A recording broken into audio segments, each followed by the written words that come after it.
For 10 years, the lantern on Donna Mae Caldwell's porch burned for a man who never came home. It was a soft, stubborn flame against the wind that howled down Black Juniper Ridge, a wind that sounded like it was looking for something it could never find. She trimmed the wick every single dusk, a ritual carved into the lonely hours. She did it even when there was no one left to see it, especially then. Her cabin was a stubborn thing, just like her, slouched and wind-worn, clinging to the edge of the world. The folks in the nearby town of Dry Bluff called it the Widow's Watch. But Donna was no widow. There was never a body, never a folded flag, never a gravestone to stand over. There was only the waiting. And one day, she just stopped. She left the church pews empty. She let the dust settle on the parlor chairs. She watched the wild vines creep over the front gate, swallowing the path whole. Now her life was small and sharp, feeding chickens, chopping wood, and talking only to her dog, Boz. He was a half-deaf shepherd with a crooked paw and one eye clouded over like a winter sky. She didn't need an almanac. She could read the clouds, the slant of the light, the silence of the birds. She knew when the frost would come to bite and when the thaw would be just long enough to haul water from the creek. She lived on the edge of fear, always listening, like the ground itself might give way if she wasn't paying attention. That morning the air felt wrong. It was too still. A heavy, breathless silence that smothered the world. Not a crow called out. Not a squirrel chattered in the pines. Even the frost on the window panes seemed to be holding its breath. Donna stepped onto the porch, her father's old shotgun resting in the crook of her arm. She scanned the horizon, her eyes narrowed. And there it was. A faint trail of dust rising on the east trail. A soft, brown question mark against the pale sky. 5 riders. They were still far, just dark specks on the horizon, but she could already tell. They weren't cowboys. They weren't prospectors. The way they rode, tall and straight on their ponies, was different. They rode like men who carried their silence like a weapon. They moved with no hurry, as if the entire world belonged to them, and they were just deciding which piece to look at first. Donna didn't run. She didn't panic. She stepped back inside, the wooden door groaning softly behind her. She set the kettle on the stove to boil and pulled on her worn leather boots. The shotgun she left leaning by the door, loaded, but still. Her father's voice echoed in her head, a memory worn smooth as a riverstone. Don't be a fool, and don't be a coward. The land knows the difference. She wasn't a fool, and she was done being a coward. By the time the 5 riders reached her yard, the sky had bruised to a low, heavy gray, smelling of snow. Boss let out a single sharp bark, then went quiet, his ears pinned back against his head. He knew. The lead rider was older, his face a road map of sun and wind, his hair streaked with silver and tied back with a strip of leather. Behind him 4 others sat on their ponies, their shoulders broad, their faces unreadable. They had scars on their arms and the glint of bone-handled knives at their hips. One of them dismounted. He was taller than the others, and younger, maybe 30. A jagged white scar ran from his temple down to his jaw, a brutal seam of old pain that pulled one side of his mouth into a permanent, unsettling line. He walked toward the porch, his steps slow and deliberate, his boots making no sound on the thawing ground. He was coming for her door. Donna opened it before he could even think to knock. She looked past him, at the 4 other men, then back at his scarred face. Her voice was steady, even. "There's 1 bed," she said, "but the floor near the fire is warm." No one moved. The world held its breath for a long, stretched-out moment. The wind died down. The air was thick with things unsaid. Then the tall one with the scar dipped his head. It was a slow, deliberate nod. It wasn't thanks. It wasn't an apology. It was understanding. And in that moment, Donna knew her life, the quiet, lonely life she had carved for herself, was over. Something else was beginning. They entered her cabin like smoke. One moment the room was empty, the next it was full of them. They moved with a silence that was more unnerving than any noise. They took up space without touching anything, their presence changing the very air in the room. They didn't take off their coats. They didn't take off their boots. Their weapons stayed at their hips. Donna poured hot tea into 5 of her chipped enamel cups. It was all she had. She passed them out, her hand steady. None of them refused. They cupped the mugs in their hands, letting the steam warm their faces, their eyes scanning the small cabin. They weren't just looking. They were studying, memorizing. Boss, her old dog, was curled by the fire, but he wasn't asleep. One cloudy eye was wide open, fixed on the strangers, his body tensed and unmoving. Night fell fast, the way it always did on the ridge, swallowing the last of the light. They didn't ask her name, and she didn't ask theirs. But Donna noticed things. The eldest, the one with the silver-streaked hair, carried a string of small tobacco pouches at his hip. He never blinked when the kettle hissed and popped on the fire. Another man, who looked barely more than a boy, traced patterns in the ash near the hearth with his finger, his face lost in some distant memory. But it was the tall one, the one with the scar, who unsettled her the most. He watched her, not her face, her hands. He watched her hands as she chopped onions for a stew. He watched her hands as she stirred the pot over the coals. He wasn't watching with hunger. It was something else. It was an intense, focused study, as if he was trying to read a story written in her calluses and scars. They ate sparingly when she served the stew. They left half their bread untouched, placed neatly beside their empty bowls. Before they settled for the night, the young one, the boy, walked to the windowsill and placed a single, perfect pine cone there. He did it so gently, so deliberately. Donna didn't move it. She didn't know if it was a gift or a warning or something in between, and a part of her was afraid to find out. She didn't sleep that night. Not really. She lay in her bed with her boots still on, the lantern burning low on the nightstand. Her thoughts circled and chased each other, tangled with the sound of the crackling fire and the low whisper of the wind outside. Sometime in the deepest, darkest part of the night, Boss growled.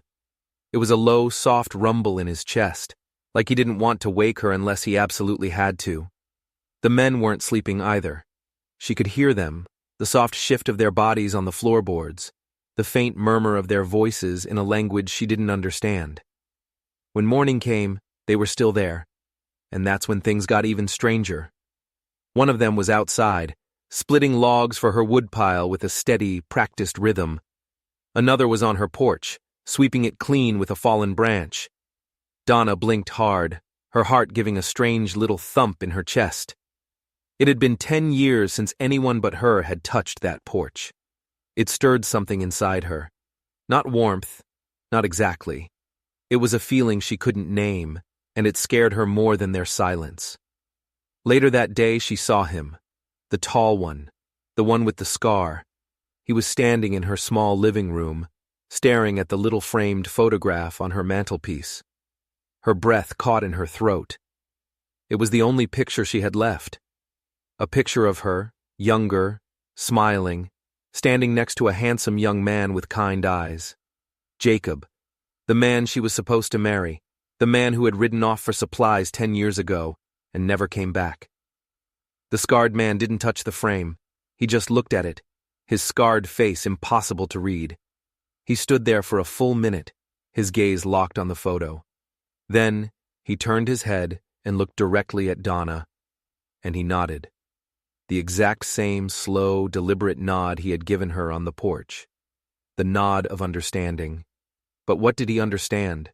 What could he possibly see in that old, faded photograph that connected him to her, to this place? Donna felt a cold chill run down her spine. These men weren't just passing through. They hadn't chosen her cabin by chance. They had come here for a reason. And that reason was somehow tied to the man in the photograph, the man she had spent a decade waiting for. The quiet in the cabin grew heavier. It wasn't a peaceful quiet. It was a coiled quiet, like a snake ready to strike. The men moved through her space, performing her chores without being asked, but their eyes were always watching. Their backs were never to the door. Donna could feel it in their shoulders, in the way they never fully relaxed. They didn't sleep deeply. At night, she'd hear them murmur in their own tongue, the words like stones skipping across dark water. Even Boss had changed. His initial suspicion had melted away. He now seemed to accept them, even nudging his head against the hand of the young one, the boy they called Half Moon. She waited for the old fear to return, the familiar ghost that had shared her bed for a decade. But it was gone. In its place was a new kind of tension, a sharp, unnerving curiosity that kept her awake far more than fear ever had. The town would notice. They always did. On the 5th day, it happened. She was scrubbing a pot in the icy water of the outdoor trough when she heard the clatter of hooves on the trail. 2 riders from Dry Bluff. Sheriff Mather and a man she didn't recognize, broad-shouldered and red-faced, looking like he'd been drinking even in the morning cold. They didn't dismount. They sat on their horses, looking down at her, their eyes flicking past her to the Apache men who had stopped their work and were now standing silently in the yard. "Morning, Miss Caldwell," the sheriff said. His voice was too loud, a violation of the morning stillness. "Saw some unfamiliar tracks leading out this way." Donna dried her hands slowly on her apron, her heart thudding a slow, heavy rhythm against her ribs. "I've had visitors."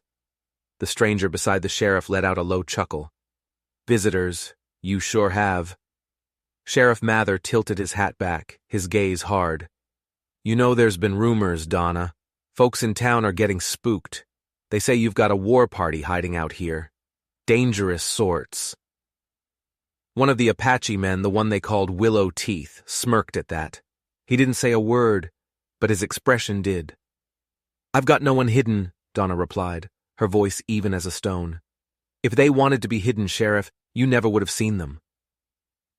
The oldest one, the leader with the silver-streaked hair she now knew as Ghost Elk, took a single step forward. He was unarmed, his hands loose at his sides, but his gaze was so steady, so intense, that the sheriff's horse shifted nervously beneath him. "I ain't here to make trouble," Sheriff Mather said, his eyes darting between Ghost Elk and Donna. "Just here to remind you that the town's on edge. Things have been tense lately. Another settler went missing south of the ridge just last week. A man named Peterson." Donna's blood ran cold. Peterson, that was Jacob's mother's family name. Jacob's cousin, Samuel Peterson, had a homestead south of the ridge. "And what does that have to do with me?" she asked, her voice barely a whisper. The sheriff's smile was thin and cold. "Nothing, unless it starts to. We all want peace, Donna. Just mind your company is all." He turned his horse. The stranger beside him spat a brown stream of tobacco juice into her yard, a deliberate act of disrespect. Then they rode off, leaving a cloud of dust and a thick, ugly silence behind them. That evening, Donna peeled potatoes with her back to the fire, her movements stiff and angry. They thought she was a traitor. They thought she was siding with the enemy. The tall, scarred man, the one she'd heard them call Red Bear, came and stood behind her. Not too close, but not far. His presence was a solid weight in the room. "They will return," he said. His voice was deep, like the echo from a canyon. "I know," she said, cutting into a potato with more force than she meant to. The knife scraped against the wooden board. She lowered her voice, speaking more to herself than to him. "They think I've betrayed something. Like being kind is the same as being a traitor." Red Bear didn't answer. He turned and walked out into the cold dusk. Minutes later, he returned with a piece of weathered wood and a hammer. Without a word, without asking, he began to repair the broken shutter on her front window, the one that had been banging in the wind for years. Each tap of the hammer was soft, deliberate. It wasn't the sound of work, it was the sound of a statement being made. It said, "We are here, we are not hiding." By the 6th day, the unspoken arrangement in the cabin had settled into a quiet rhythm. Ghost Elk taught Half Moon how to twist rawhide into a strong rope. Willow Teeth was always sharpening his knives, a glint of deadly purpose in his eyes. And Donna found herself watching Red Bear. She watched the way the muscles in his forearms moved when he chopped wood. She watched the way he rolled up his sleeves, and she'd realized she was holding her breath. It was a dangerous feeling. She had built a fortress of loneliness around her heart, and now, brick by brick, these silent men were taking it apart without even trying. She had survived silence. But this was different. This was a silence that was shared, a silence that held room for her inside it. One night, she found herself speaking into the quiet air of the room. "My father used to say this land remembers," she said, her voice soft. "It remembers what it gives, and it remembers what it takes." Red Bear looked up from the arrow he was fletching. His dark eyes met hers across the flickering firelight. "Do you believe that?" he asked. Donna looked into the flames.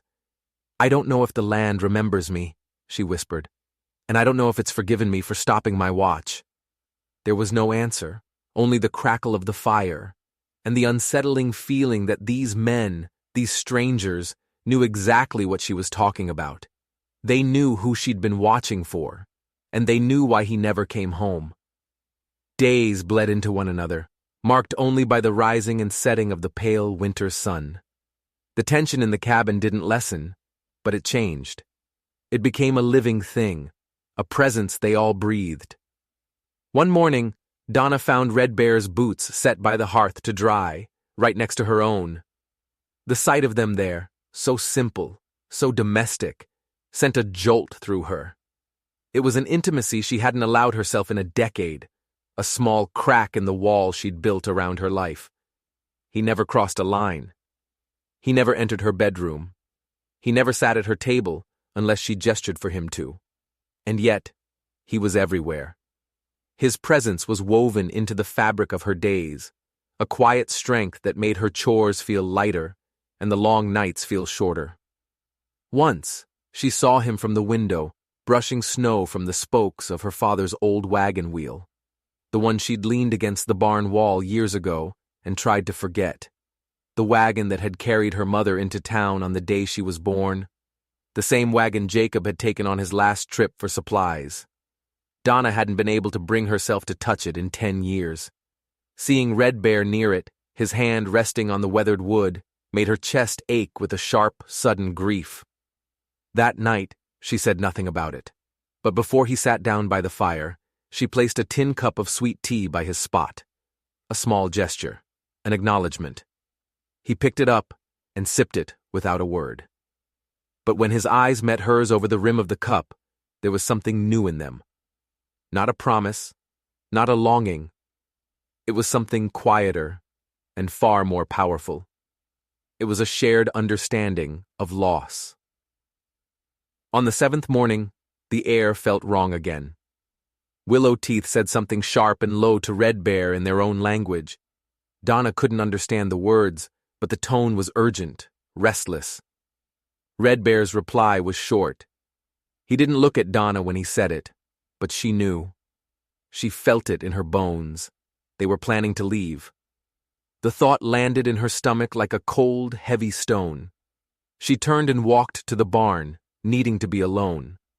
Her hands trembled as she threw hay down for the milk cow. Boss followed her, sensing her distress, his tail tucked low between his legs.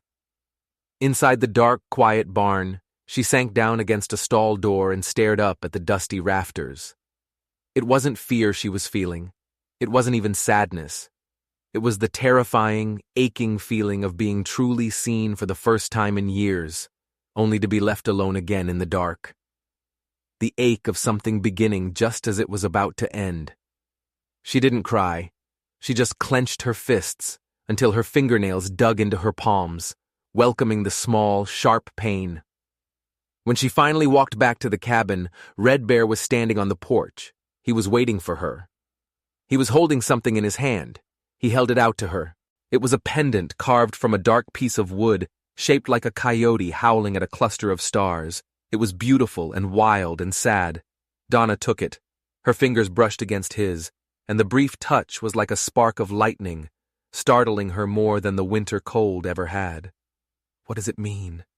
she whispered, her voice hoarse.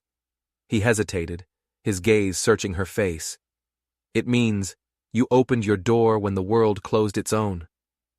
She didn't look down at the pendant. She closed her hand around it, feeling the smooth, cool wood against her skin. She pressed it to her chest and just nodded, unable to speak. That night, she lit the lantern on the porch, the one she hadn't lit since they'd arrived. But after the fire had died down to glowing embers and the cabin was draped in silence, she slipped back outside. Red Bear was gone. So were the others. Their horses were no longer tied to the rail. They had left. All of them. And they hadn't said goodbye. She stood alone on the porch, the coyote pendant clutched in her hand. The wind whispered down from the ridge, cold and lonely. She felt a familiar hollowness spread through her chest. They had taken nothing, not a scrap of food, not a single coin. But as she stood there under the cold, unblinking stars, she realized that wasn't true. They had taken her silence, and they had left their own in its place. And then she saw it. On the back of the little wooden coyote, so faint she almost missed it in the moonlight, was another carving, a tiny symbol, a symbol she recognized. It was the same symbol Jacob had carved into the back of the photograph on her mantelpiece, his own personal mark, a secret sign between the two of them. Her blood turned to ice. How could Red Bear know that symbol? These men hadn't just been passing through. Their arrival wasn't a coincidence. They hadn't been tracking outlaws. They had been tracking Jacob, or what was left of him. And the pendant wasn't a gift. It was a message. The world tilted on its axis. The cold air rushed into her lungs. Donna Mae Caldwell stumbled back against the cabin wall, the wooden coyote feeling like a lead weight in her hand. Everything she thought she knew was a lie. The men weren't gone. Not all of them. As her eyes adjusted to the deep shadows near the barn, she saw a single figure standing there, motionless. A tall silhouette against the starlit sky. It was Red Bear. He hadn't left with the others. He had stayed, or rather, he had been left behind. He stood there like a sentinel, watching the cabin, watching her. Why? Why did the others leave him? Why was he still here? The questions hammered at her mind. She walked slowly, cautiously off the porch, her boots sinking into the soft, damp earth. The pendant was a cold knot in her fist. "They left you," she said, her voice shaking slightly. It wasn't a question. He didn't move. His voice came out of the darkness, low and steady. "They follow the wind. My path is here." "Why?" she demanded, taking another step closer. "What is this?" She held up the pendant. "How do you know this mark?" He was silent for a long moment. The wind whispered through the pines, carrying secrets she suddenly desperately needed to know. "The man you waited for," Red Bear said finally, his voice heavy with a sorrow that seemed as old as the mountains themselves.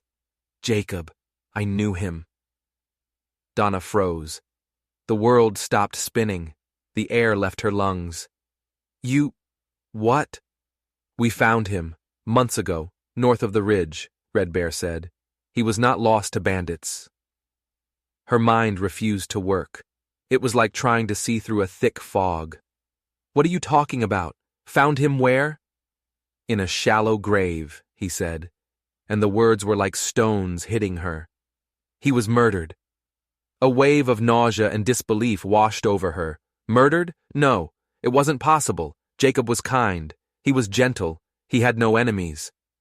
"You're lying," she whispered, the words tasting like ash in her mouth. "The mark on the pendant," Red Bear continued, his voice relentless. "It was carved on a stone that marked his grave.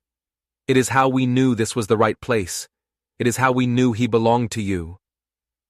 Donna stared at him, at his scarred face barely visible in the moonlight. The scar that had unsettled her from the moment she saw it. It wasn't just a random mark of violence. "Your scar," she breathed, a horrifying realization dawning on her. "Who gave it to you?" "The same men who killed Jacob," he said. "They attacked our camp weeks before. They killed my brother." The pieces clicked into place with sickening clarity. Ghost elk, willow teeth, half moon. They weren't just a band of travelers. They were a band of vengeance. And Red Bear wasn't here by chance. They hadn't been tracking Jacob. They had been tracking his killers, and the trail had led them here, to her doorstep, to Dry Bluff. "Who?" she managed to say, her voice cracking. "Who killed him?" "We do not know his name," Red Bear said, "but he is a man of power in your town, a man who hires men to do his dirty work, a man who wants the land on this ridge, all of it." He took a step out of the shadows, and she could see the grim certainty in his eyes. "The men who killed Jacob are the same men who made your neighbor, Samuel Peterson, disappear last week. They are cleaning the ridge. For him." "And you stayed," Donna whispered, the full weight of it crashing down on her. "You stayed to protect me." "I stayed," he corrected her gently, "because the men who killed your Jacob are coming back. And this time they are coming for you. They know you are alone." The air felt wrong, not just wrong, it felt deadly. The stillness wasn't peace, it was the breath held before the strike. The wind moaning down the chimney wasn't lonely anymore. It was a warning.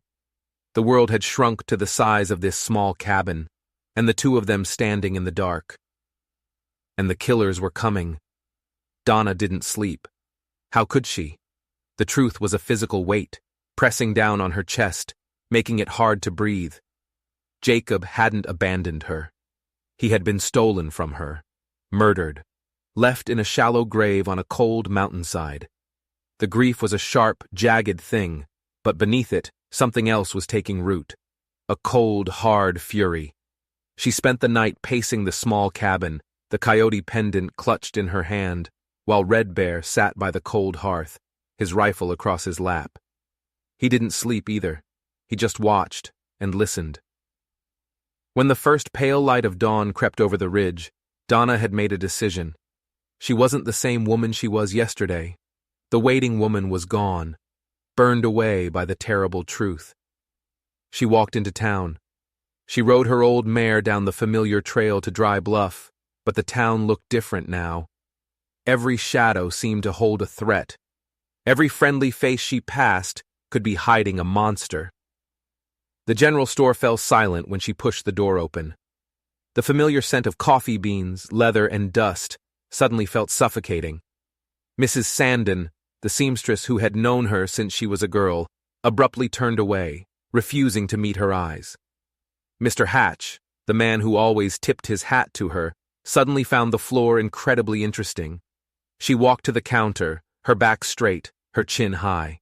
She asked the clerk for flour and coffee. He slid the sacks across the counter without a word, his face a hostile mask. As she turned to leave, a voice muttered from the back of the store, low and venomous. "Hoard out for scalps, is she?" The room didn't laugh, but the silence was just as loud. It was an accusation, a judgment. They had already condemned her. Shame, hot and bitter, rose in her throat, even though she felt no guilt. She walked out of the store, her steps slow and deliberate, not letting them see her run. Outside, leaning against a post, was Sheriff Mather. He was chewing on a piece of straw, his eyes narrowed as he watched her. "I warned you, Donna," he said, his voice low. "I remember," she replied, her voice cold as ice. "You still got him in your house?" "He is not mine to keep," she said carefully. "But yes, he is there." The sheriff's jaw twitched. "Folks are angry, Donna. Real angry. Some are saying you're giving them a place to plan, an outpost." She turned to face him fully, the sack of flour a heavy weight in her arms. "He isn't planning a war, Sheriff. He's trying to stop one." The sheriff spat the straw onto the dusty street. "In these parts, Donna, there ain't much difference anymore." His eyes were full of something she couldn't read. Was it pity or a warning? As she was about to mount her horse, another man stepped out of the saloon. It was Clayton Rook. He wore a preacher's collar now, a symbol of piety and righteousness. But Donna remembered the boy he had been, the boy with cold, calculating eyes, who had always looked at Jacob with a simmering jealousy. The boy who had wanted her and had made no secret of it. He smiled at her, but the smile didn't reach his eyes. "Good morning, Donna May. It's been too long." I hear you've taken in some stray dogs. They're men, Mr. Rook, she said, her voice sharp. Are they? He replied, his smile widening. The Lord works in mysterious ways, but I doubt he sent them. This land needs cleansing. Perhaps you should consider which side of the cleansing you want to be on. His words were like a physical blow. Cleansing. The same word Red Bear had used. This was him. This was the man with power, the man who wanted the land, the man who had killed Jacob. The certainty of it hit her with the force of a physical blow. She stared into his cold, righteous eyes, and she saw the truth. She saw the rot beneath the collar. Without another word, she turned, mounted her horse, and rode out of town, the preacher's hollow words chasing her all the way home. When she got back to the cabin, Red Bear was waiting on the porch. He didn't have to ask about her trip to town. He could see it on her face. She slid off her horse, her body trembling with a mixture of grief and rage. It's him, she said, her voice shaking. The preacher. Clayton Rook. Red Bear nodded slowly. He had known. He had been waiting for her to see it for herself. They won't forgive me for this, she said, her voice dropping to a whisper as she looked out at the ridge, at her land. Even if nothing happened. His voice was low, resonant. Then something has happened. She sank onto the porch step, the fight suddenly going out of her. When you speak, she said, her gaze distant, I feel like I've known silence all wrong.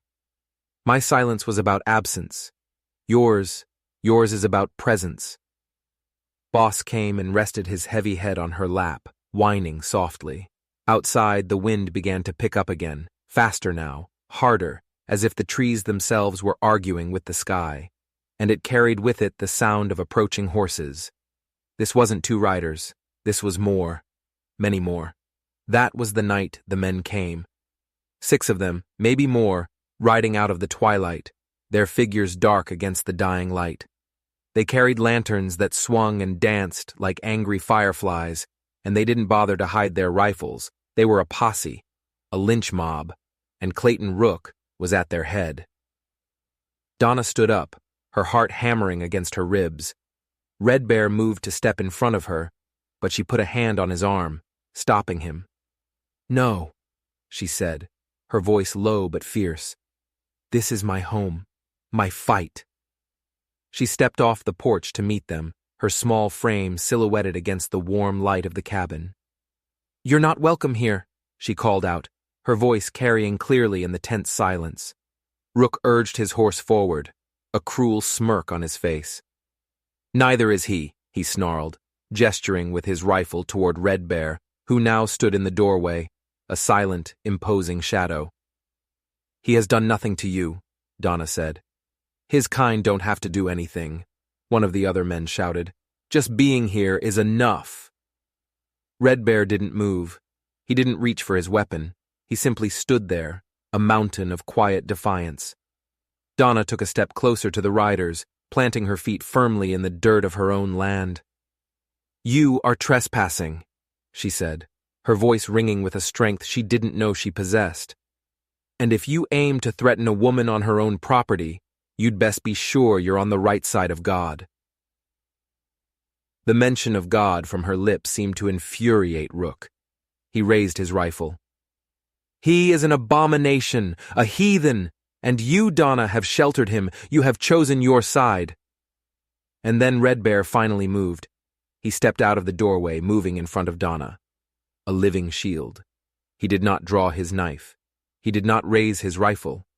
He simply stared at them, his gaze so powerful, so full of an ancient, unyielding certainty that the man next to Rook began to tremble. No words were exchanged, but the air crackled with tension. It was a standoff between 2 worlds. Then one of the younger men in the posse, his face pale with fear, suddenly shouted, "This ain't what I signed on for, Rook! Not after what you did to the Caldwell boy!" The world stopped. Silence. A deep, profound, damning silence. Rook's face went white. He turned on the young man, his eyes blazing with fury. "Shut your mouth, you fool!" But it was too late. The words were out. The truth was out, hanging in the cold night air for everyone to hear. What you did to the Caldwell boy." The other men in the posse looked from Rook to Donna, their faces a mixture of confusion and dawning horror. Donna felt the ground shift beneath her feet. What did he say?" she whispered, looking at Red Bear. Red Bear's face was grim. He looked at Rook, a cold fire in his eyes.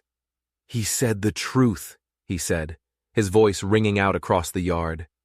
"This man, this preacher, did not just want your land. He wanted your Jacob dead." Rook let out a choked sound of rage and desperation.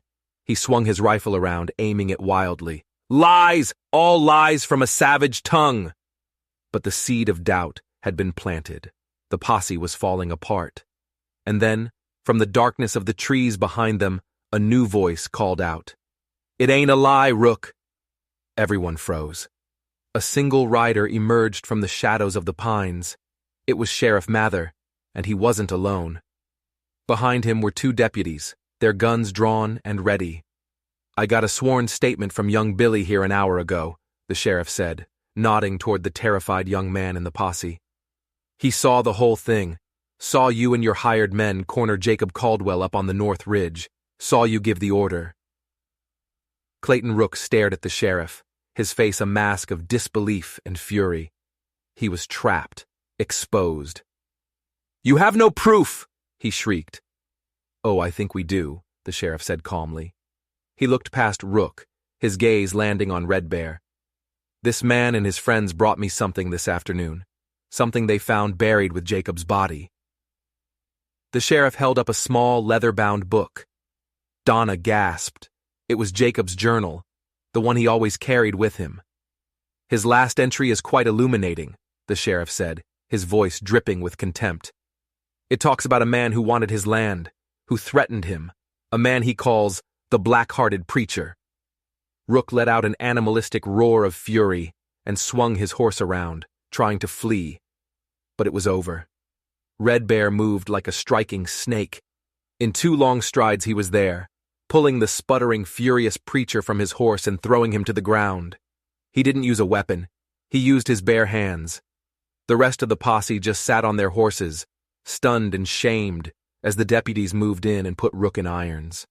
As they led him away, a crying, broken man, the sheriff walked over to Donna. He took off his hat, his face full of a deep, weary regret. "I'm sorry, Donna," he said softly. "I should have listened. To you. And to the land." Donna could only nod, her throat tight with 1,000 emotions. She looked at Red Bear, who was now standing beside her, his hand resting gently on her shoulder. The wind had died down. The angry lanterns were gone. The night was quiet again. But it was a different kind of quiet.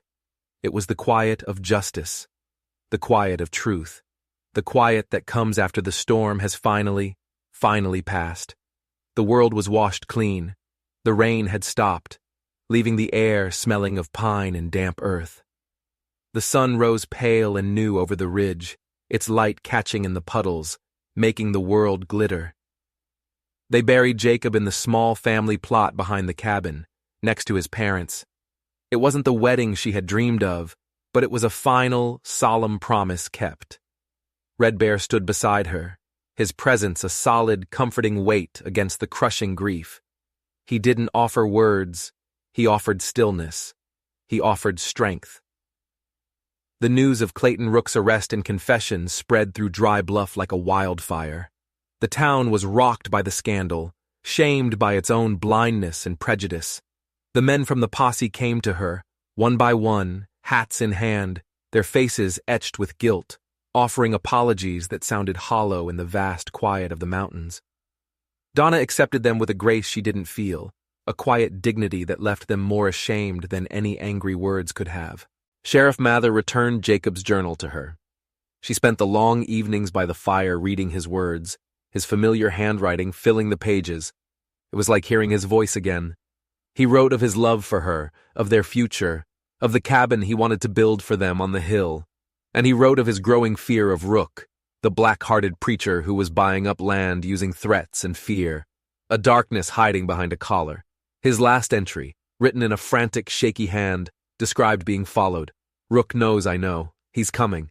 Reading it was torture, and it was a release. The not knowing had been a prison. The truth, however brutal, was a key. Red Bear never asked about the journal. He just gave her the space to grieve. He fixed her roof. He repaired the gate. He tended her garden, his large, scarred hands moving through the soil with a gentle reverence. He was no longer a guest or a protector. He was a part of the landscape of her life. The other Apache men, Ghost Elk, Willow Teeth, and Half Moon, returned a week later. They rode into her yard not as silent threats, but as quiet allies. They had completed their own journey of vengeance, bringing the last of Rook's hired killers to justice. They stayed for 2 days, sharing her food, their quiet conversation a murmur of a language she didn't understand, but a rhythm she now knew was one of honor. When they left, they nodded to her with a deep, profound respect. Willow Teeth, the one who had smirked at the sheriff, left a small, beautifully beaded pouch on her porch rail, a gift of peace. And then she and Red Bear were alone again. The silence returned, but it was transformed. It was no longer empty.